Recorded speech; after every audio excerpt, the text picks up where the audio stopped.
Okay. Hare Krishna, dear devotees. So, welcome to chat session, chat chapter a day, Bhagavad Gita. It is wonderful to be here in your association again. And with your permission and blessings, I'll try and share something today. Chapter 2, today's verse is 69. So, please do give me your blessings. And before we start, we can recite the Mangala Charan prayers. So, please chant with me behind muted mics.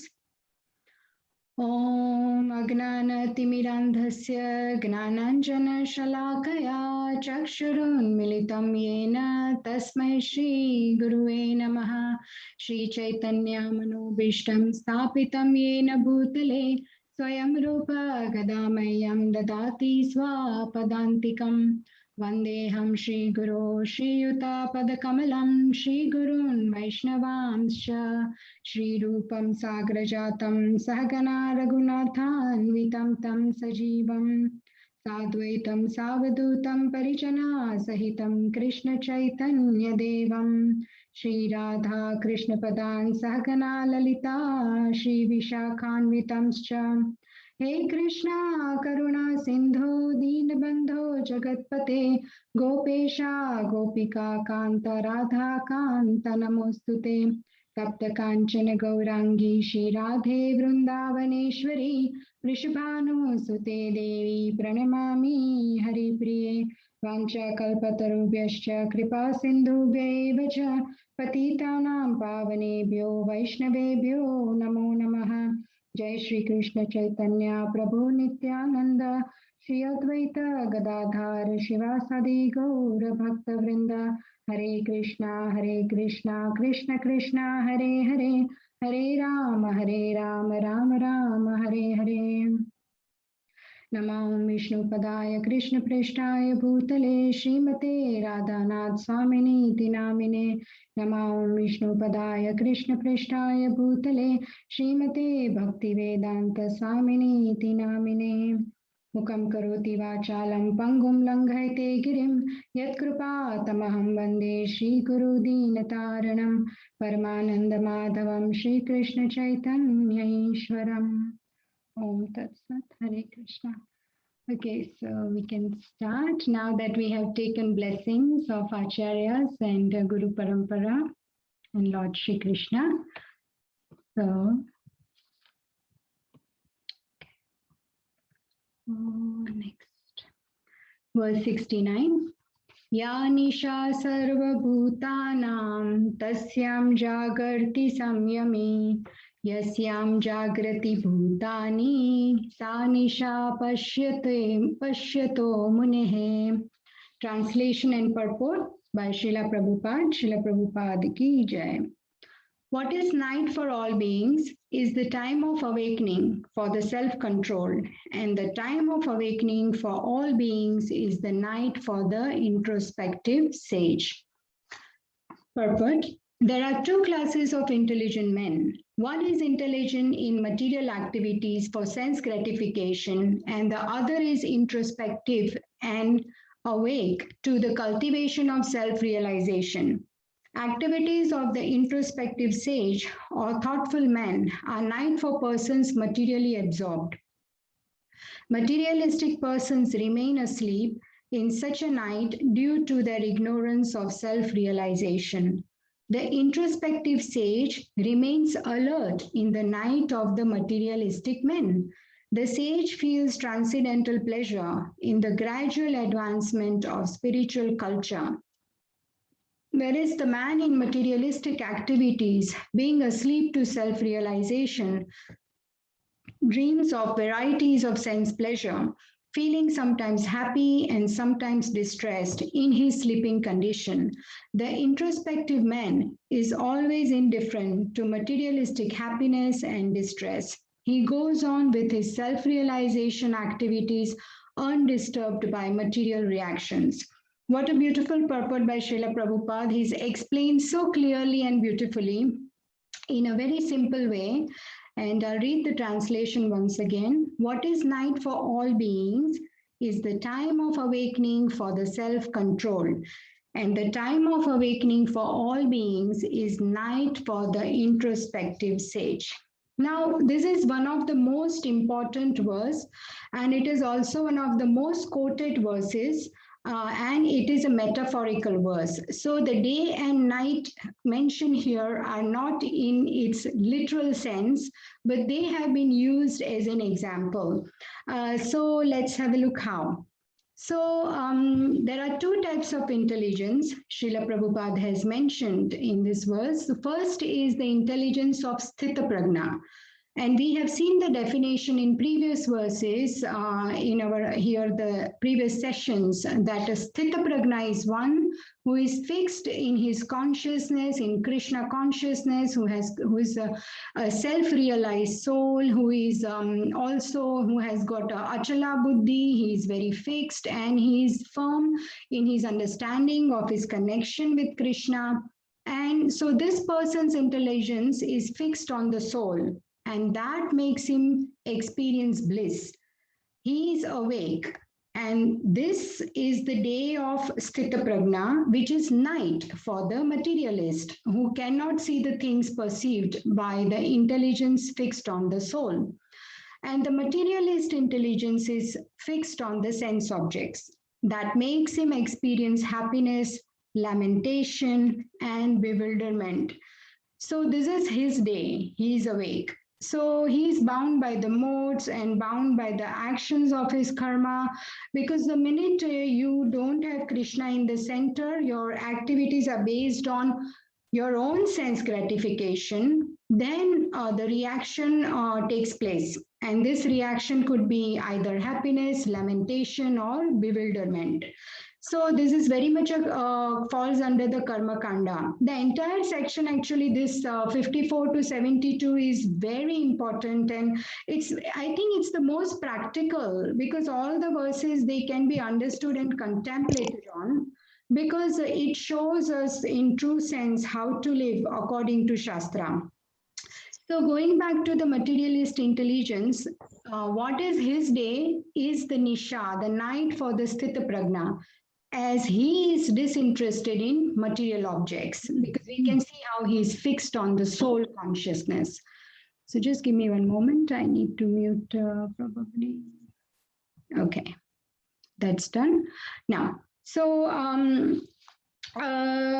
so what refers to here night, it refers to the period of inactivity. It refers to period of lack of interest and stimulation. And the day refers to period of interest, activity, and stimulation. The night for the materialist is the day for self-control. Now, their activities of interest and focus are different. So both of them are on a different plane altogether. One is on a material plane, the other one is on a spiritual plane. So trying to bring up the next slide. Okay. So now what is the activity of interest for a materialist?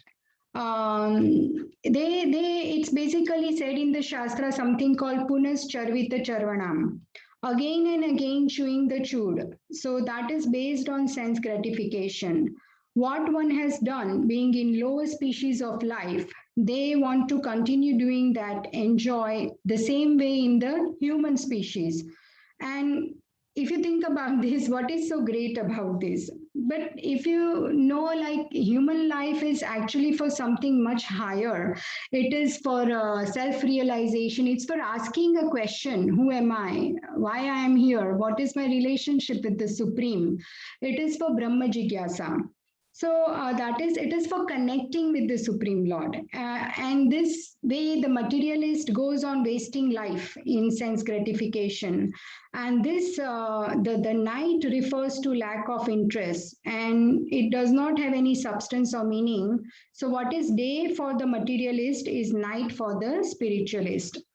And on the other hand, the spiritualist always he likes to study scriptures, develop relationship with Krishna, chant the holy names, take devotees association, and this way they have Nava Nava Rasa Dhanya. different, there is a lot of different spiritual Navarasa there.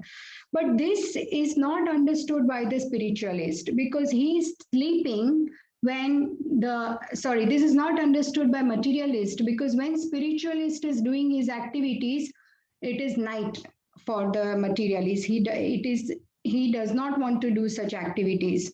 So in this way, we can see that it's very different way of living. And what is night for all living beings, materialist, is the day for the spiritualist. So the night of introspective sage is day of materialistic man absorbed in sense enjoyment. And we can see here in the pictures that everything is based on me and mine here.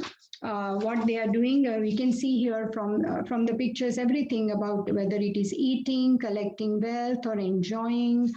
Everything is based on the self and the senses. Now, we can't advance in spiritual life if we hold on to material definition of success, which is I want to make big in life, I want to enjoy life, and sometimes I want to make spiritual advancement. Now, this kind of mentality won't work. For a devotee, we have been given talents. And see, the way the devotee thinks is that we want to use whatever we have been given by Krishna for Krishna's service.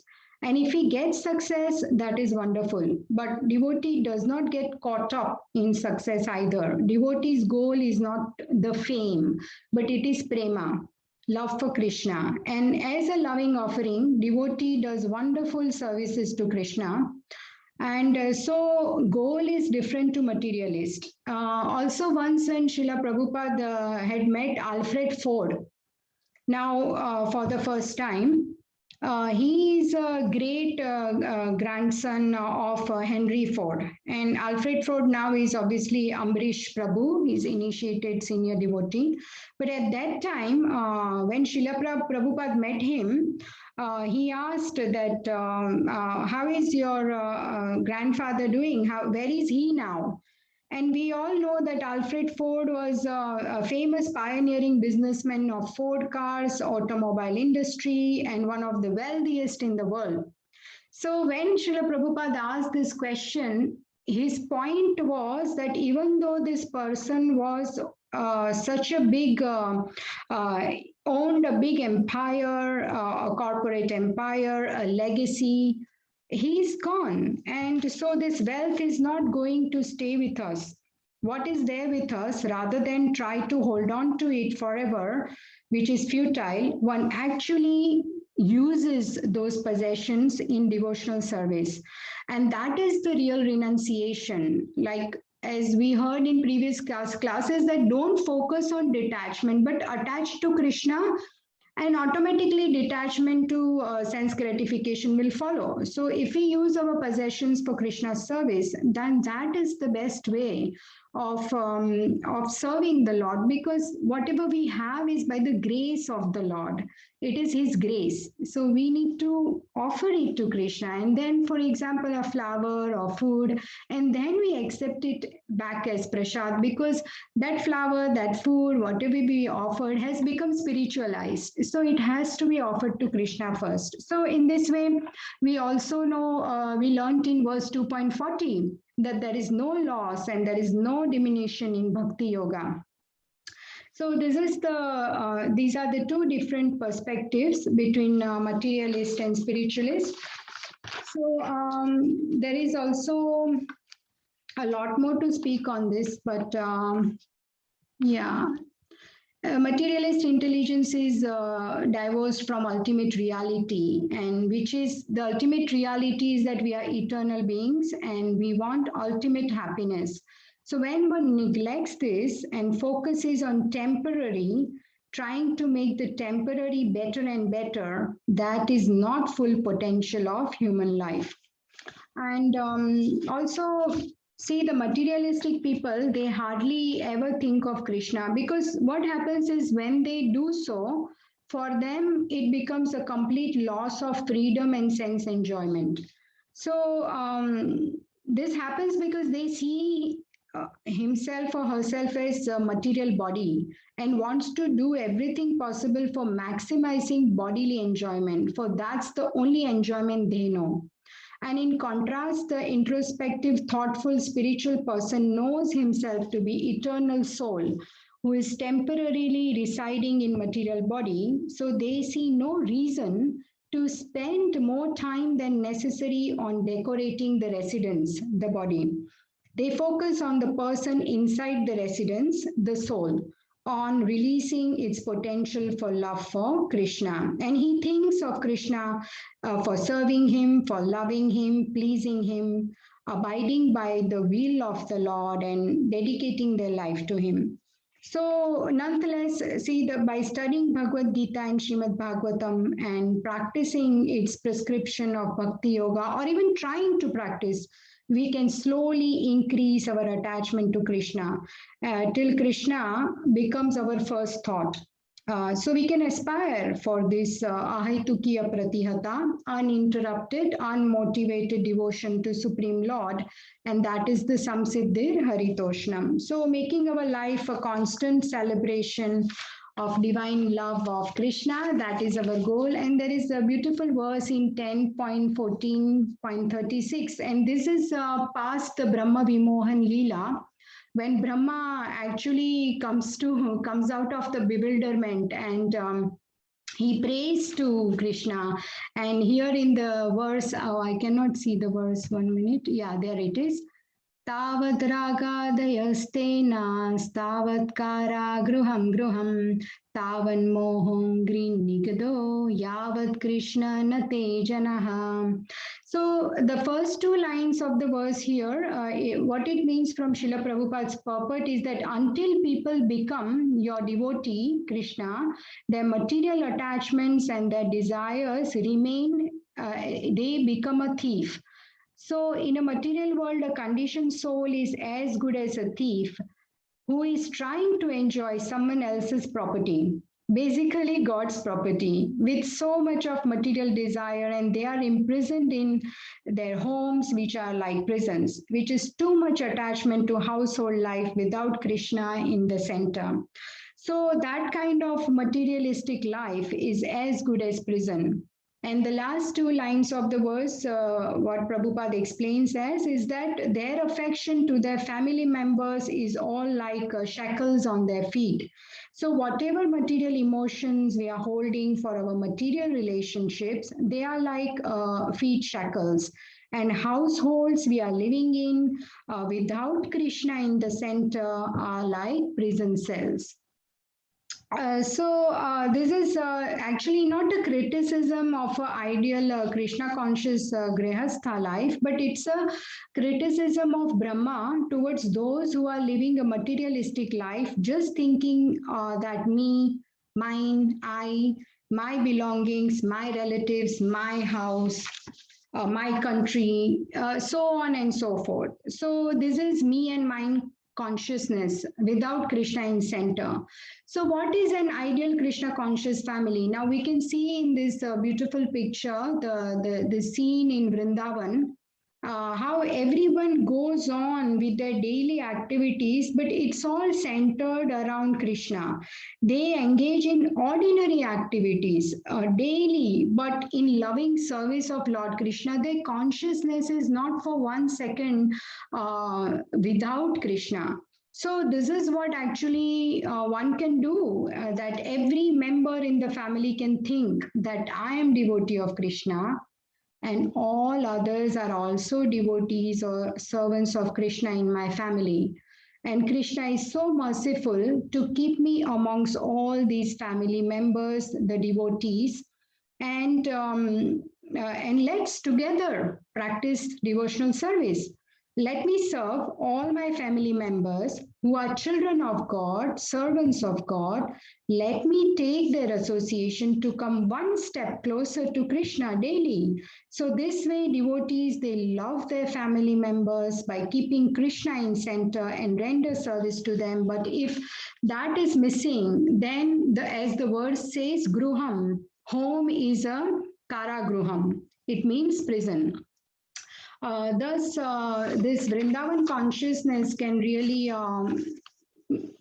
help one to achieve the goal in their life, and that's not very difficult either, as we saw that how easy it is in daily activities if we remember Krishna. Now this picture here, there is a Jad Bharat here, and this is King Rahugan.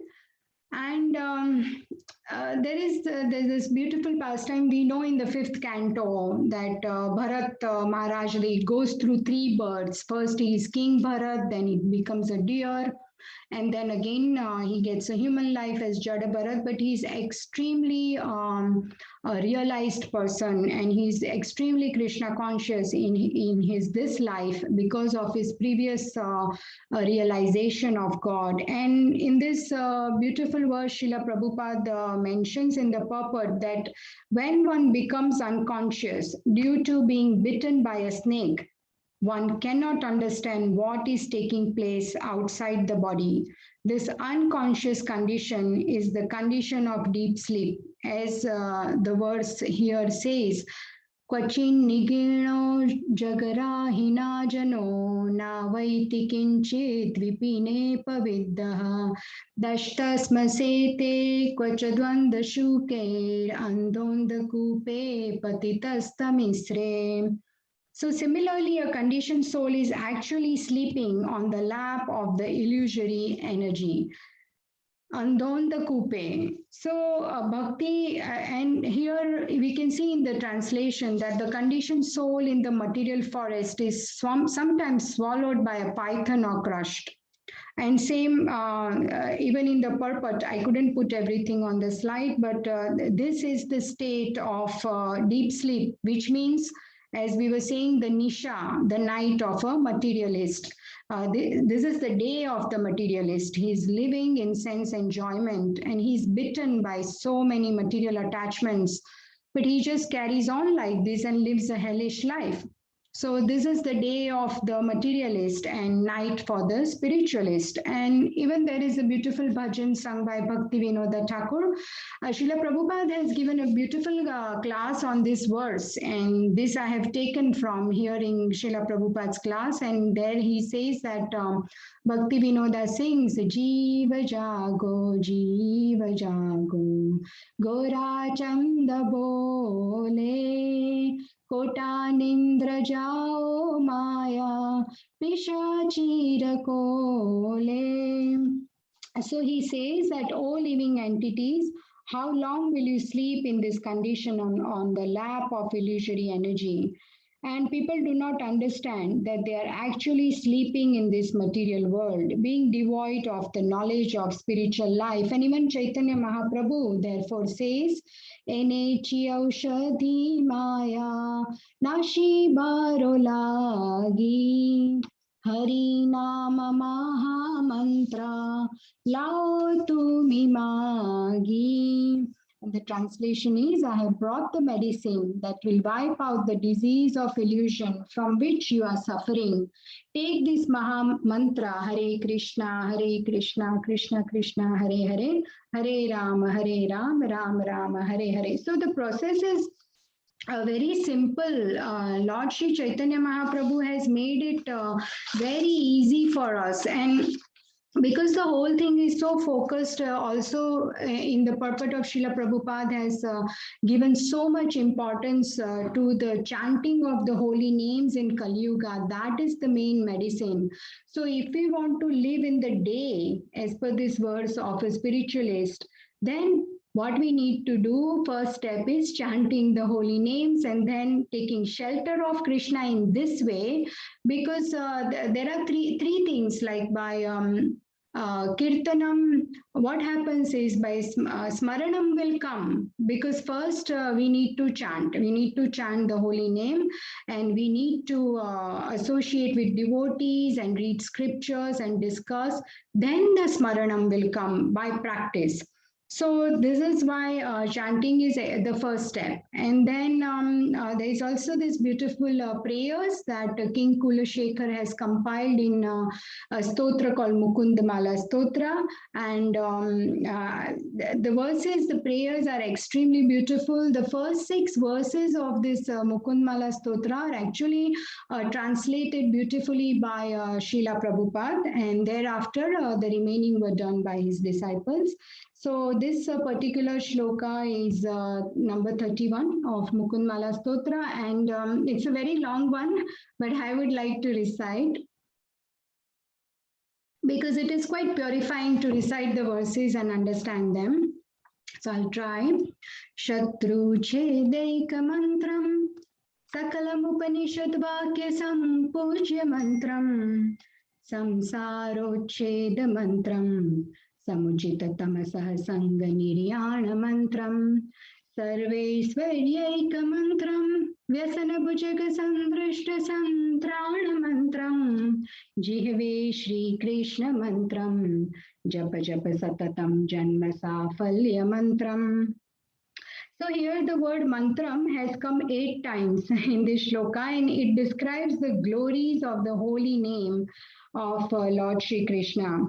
And the Shatru here does not mean the people around us, but it means that these enemies here, it refers to enemies, they are within us. They are within us only, and they are the anarthas, envy, greed, pride, anger, all such bad qualities. And the holy name, if chanted, will purify us of all these anarthas. So here also it says Sakalam Upanishad Vakya Sampujya Mantram. What it means that all great Upanishads are doing the puja to this mantra. All the Upanishads are glorifying and worshipping Krishna's holy name. So its Shastric conclusion is to chant the holy name of the Lord.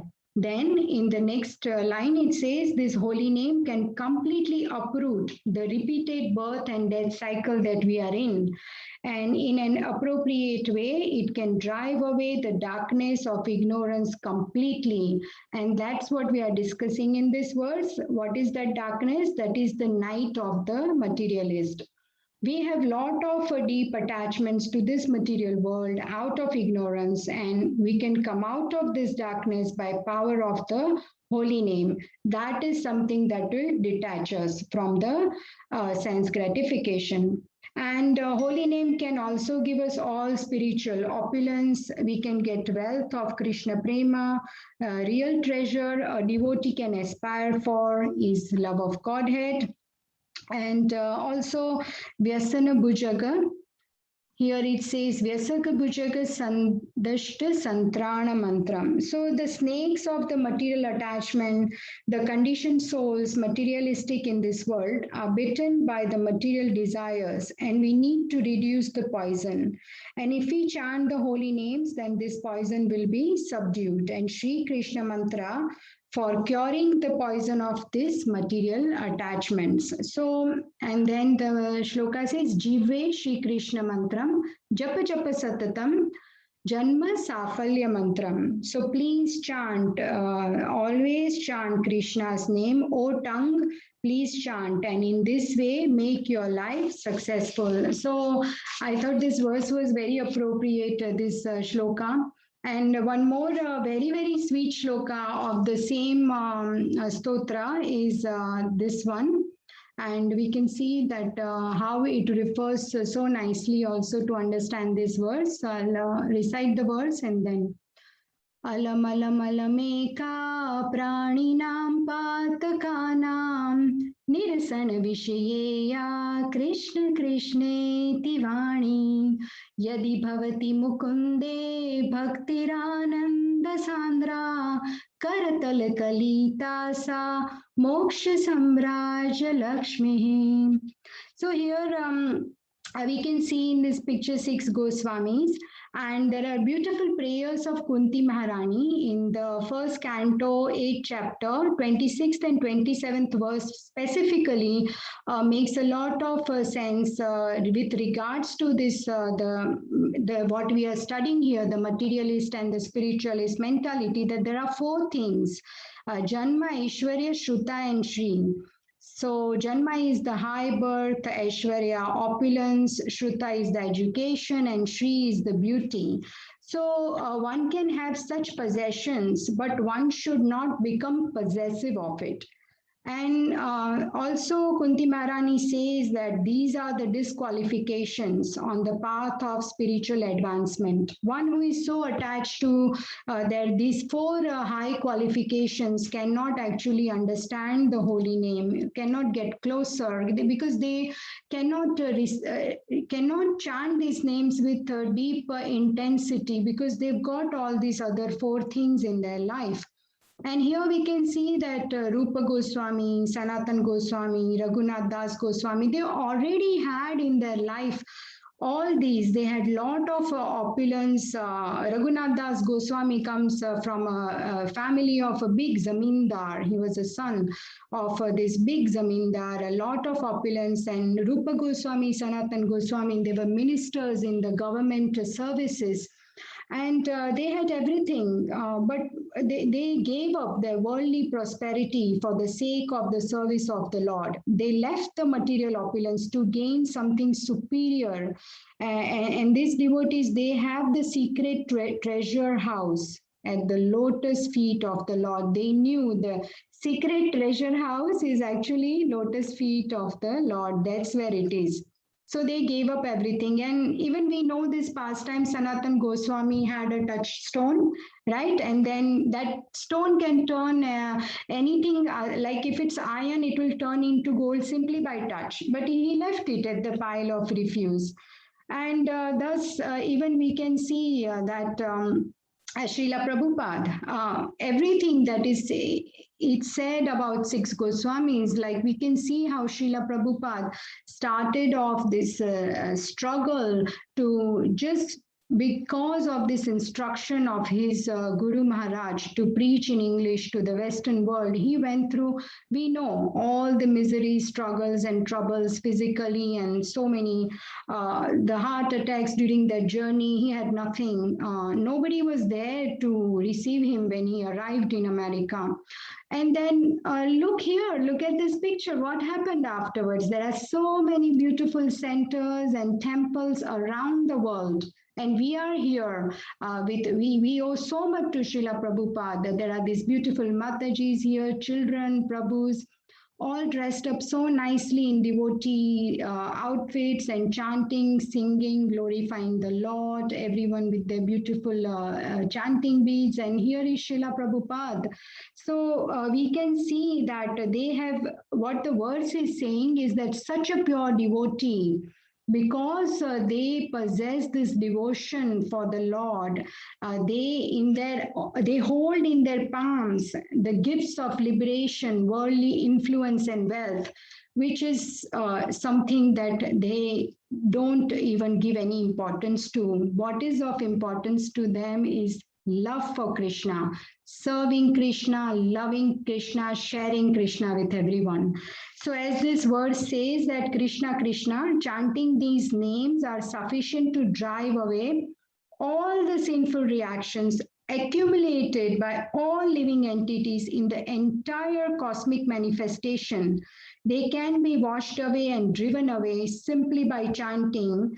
Here, as it says, Krishna Krishneti Vani. It has that power. Anyone who develops devotion to Mukunda, Lord Hari, becomes spiritually happy. And he holds in his palms, Karatala, this hand, liberation, great kingdom, Lakshmi, worldly influence and fame. So the great kingdom, wealth of liberation, he holds in his hand. And if you chant Krishna's names, this is what makes the life successful. So this is a very, very sweet shloka. And so I wanted to end here the discussion, and I'm very grateful. Thank you for bearing with me. And we are ending on time, so it is 8:32, and I would really like any such, comments you have or question or corrections, then please go ahead, and so that we can then end on time, 8:45. Thank you so much. Hare Krishna. Bhagavad Gita ki jai, Srila Prabhupada ki jai.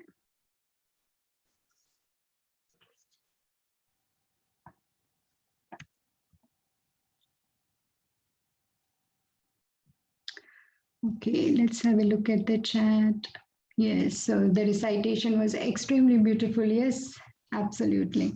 So any realizations or comments or questions here? Hare Krishna Mataji. Hare Krishna Prabhuji. Hare Krishna. Hare Krishna.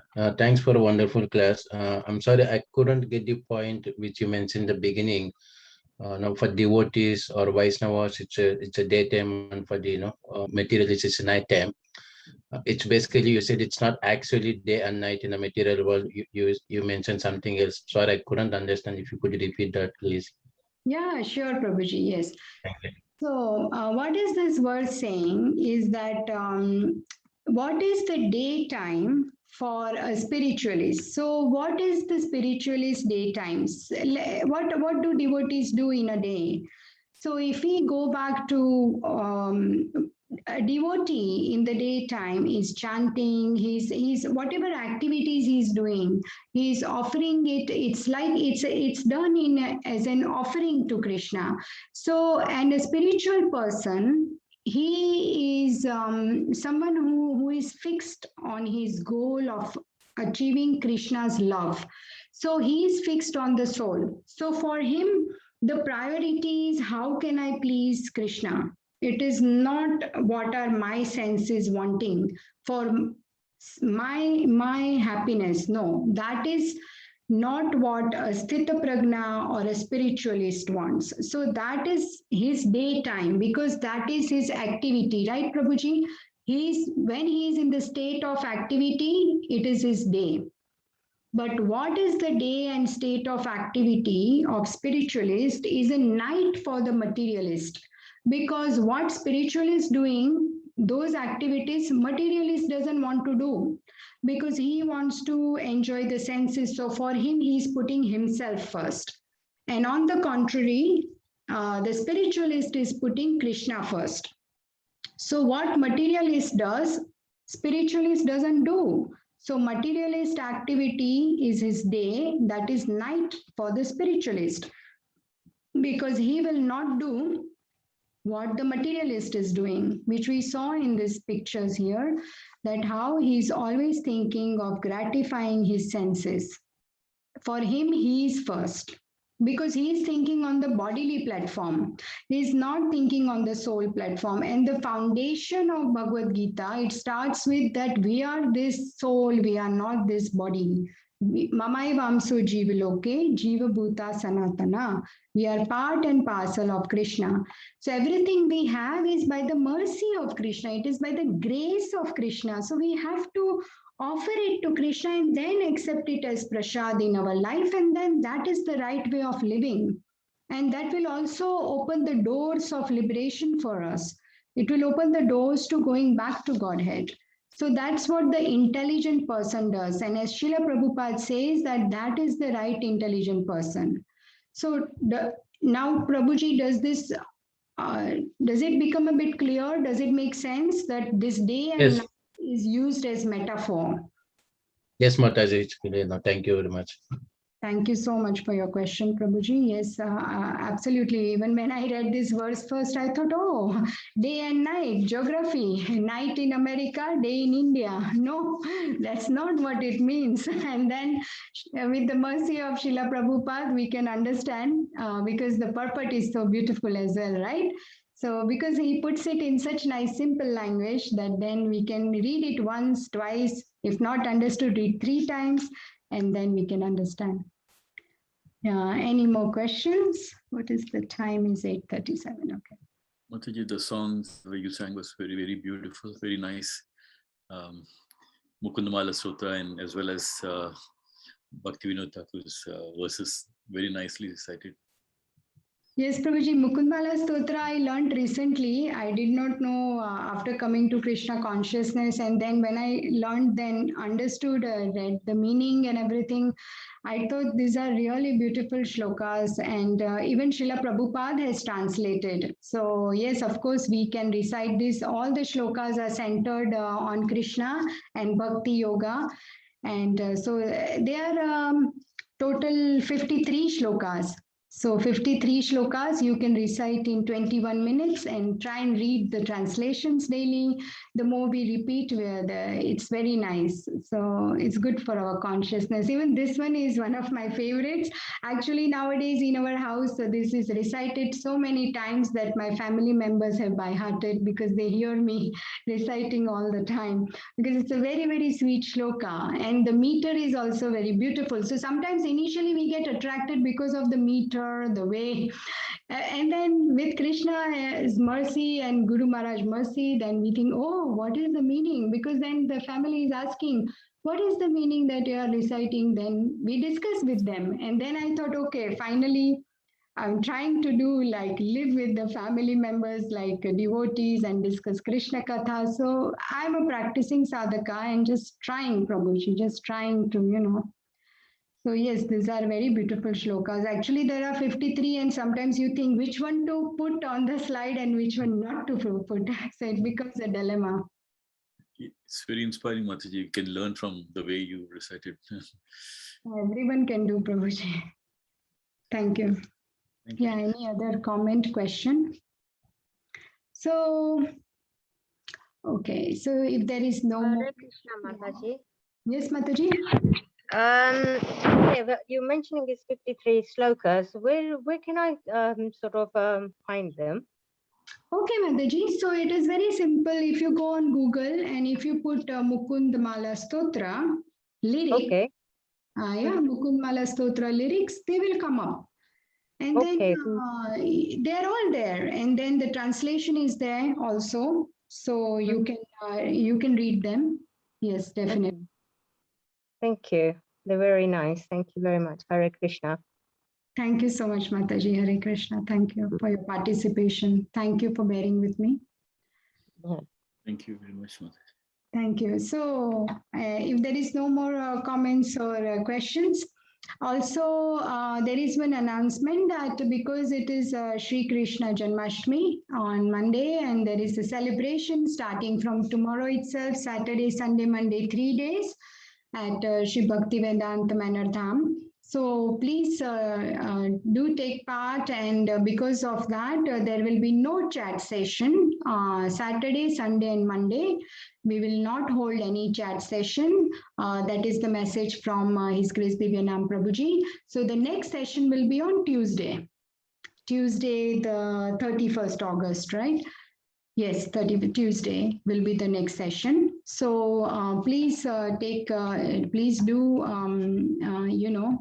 take part, and there is also a very, very good opportunity to distribute and to share and to take part in getting the beautiful sets of Srimad Bhagavatam and distributing them, and you can really do this wonderful service. I mean, it will really, really please Srila Prabhupada and Krishna, because Srimad Bhagavatam is the best gift that one can ever give to anyone. So please, I would like to inspire you to do that, take part also. And this year is even more joyous and grand because it's the 125th Vyas Puja celebration of Srila Prabhupada. So it is even more auspicious if you can take part in distribution of Srimad Bhagavatam sets. That would be excellent, very, very auspicious. And for one's spiritual progress, that is the best blessing and boon. So yes, wishing you all a very happy Shri Krishna Janmashtami. And yes, so we will end the conclude the session, and we should recite. I would really like to recite the Vaishnava Pranam mantras, prayers, because I want to pay my obeisances to all the assembled devotees today. Thank you so much for taking part, and thank you so much for your service and listening to Harikatha, getting together every day. You are setting such a good ideal example of devotees association. So thank you so much for that. And Vancha Kalpatarubhyascha, Kripa Sindhubhya Evacha, Patitanam Pavanebhyo, Vaishnavebhyo. Thank you, Mataji. Very nice class. Thank you, Mataji. Hare Krishna. Thank you, Mataji. Hare Thank Krishna. you, Wonderful Mataji. class. Hare Thank Krishna. you. Krishna. Thank you, Mataji. Hare Krishna. Hare Krishna. Hare Krishna. Thank you.